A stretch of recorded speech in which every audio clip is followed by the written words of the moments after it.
नमस्कार मंडळी, आज आहे यवतगावची यात्रा, श्री काळ भैरवनाथ व महालक्ष्मी यात्रा उत्सव.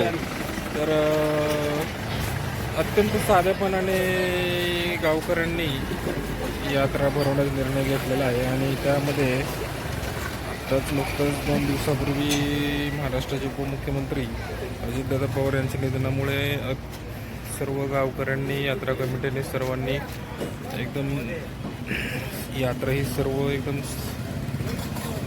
साधेपणाने साजरी करायची असं निर्णय घेतलेला आहे. त्यामुळे श्री काळ भैरवनाथ व महालक्ष्मी यात्रा उत्सव हा एकदम साध्या पद्धतीने पार पडणार आहे. यावर्षी कुठल्याही पद्धतीने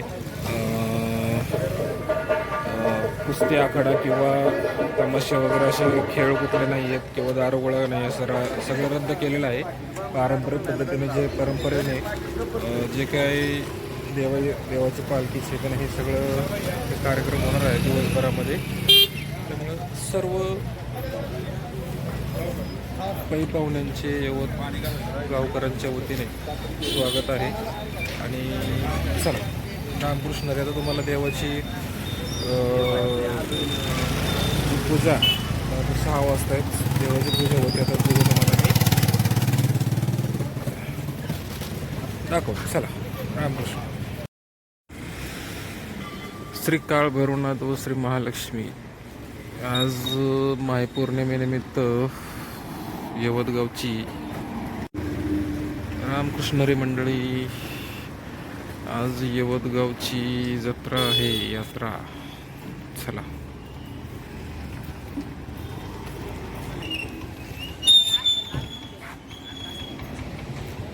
श्री काळ भैरवनाथ व श्री महालक्ष्मी देवी महापौर्णिमेनिमित्त नाथांची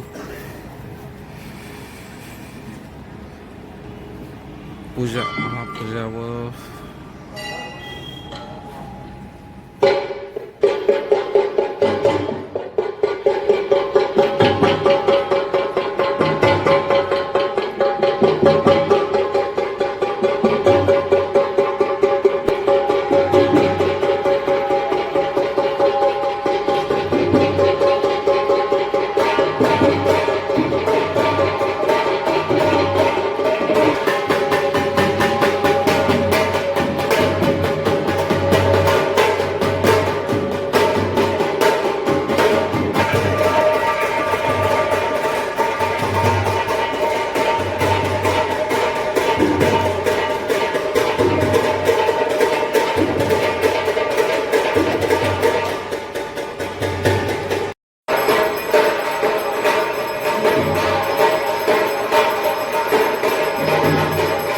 साहेबांचं चांगलं.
श्री महालक्ष्मी मंदिर.